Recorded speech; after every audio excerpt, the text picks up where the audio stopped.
ఈ రోజు నుంచి కాటమరాయుడు పాటల హంగామా మొదలు కాబోతుంది. తన అన్న చిరంజీవి ఖైదీ నెంబర్ 150 సెంటిమెంట్ ను ఫాలో అవుతూ ఆడియో ఫంక్షన్ లేకుండానే ఈ రోజు నుండి కాటమరాయుడు పాటలను ఒక్కొక్కటిగా యూట్యూబ్ లో విడుదల చేయబోతున్నారు. మిరమిరా మీసం అనే పాటను మొదటి పాటగా ఈ రోజు విడుదల చేయబోతున్నారు.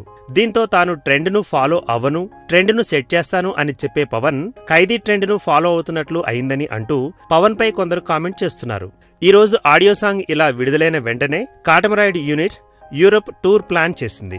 శనివారం నుండి ప్రారంభం కానున్న యూరోప్ షెడ్యూల్లో పవన్ శృతి హాసన్లపై 2 పాటలు పిక్చరైజ్ చేస్తారు అని టాక్. పవన్ తన యూరోప్ ట్రిప్ నుండి తిరిగి వచ్చిన తర్వాత ఈ మూవీ ప్రీ రిలీజ్ ఫంక్షన్ ను ఈ నెల 18న ఏర్పాటు చేయడానికి ప్రయత్నాలు చేస్తున్నారు.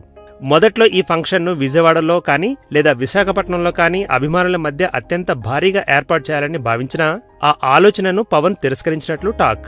ఈ ప్రీ రిలీజ్ ఫంక్షన్ ను ఎటువంటి హంగామా లేకుండా హైదరాబాద్లోనే ఒక ఇండోర్ ఆడిటోరియంలో నిర్వహించమని పవన్ శరత్ మరార్కు సూచించినట్టు టాక్.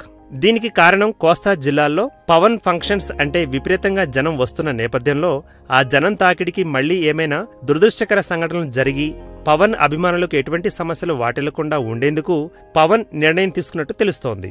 ఇదిలా ఉండగా ఈ ప్రీ రిలీజ్ ఫంక్షన్ వేదికపైకి రామ్ చరణ్ ని తీసుకువచ్చి తనకు చిరంజీవికి మధ్య ఎటువంటి గ్యాప్ లేదు అన్న విషయంపై మెగా అభిమానులకు సంకేతాలు ఇవ్వడానికి పవన్ ఆలోచిస్తున్నట్టు టాక్. ఖైదీ నెంబర్ 150 ప్రీ రిలీజ్ ఫంక్షన్ కు ఎంతమంది ఎన్నిసార్లు పిలిచినా తప్పించుకున్న పవన్ ఇప్పుడు చేస్తున్న ఈ ఆలోచనలకు రామ్ చరణ్ ఎంతవరకు సహకరిస్తాడు అన్న అనుమానాలు కూడా కొందరు వ్యక్తం చేస్తున్నారు. ఏది ఏమైనా ఈ రోజు నుండి కాటమరాయుడు పాటల సందడి ప్రారంభం కాబోతోంది. ఈ వీడియో గనుక మీకు నచ్చినట్టయితే లైక్ చేయండి, షేర్ చేయండి, సబ్స్క్రైబ్ చేసుకోండి.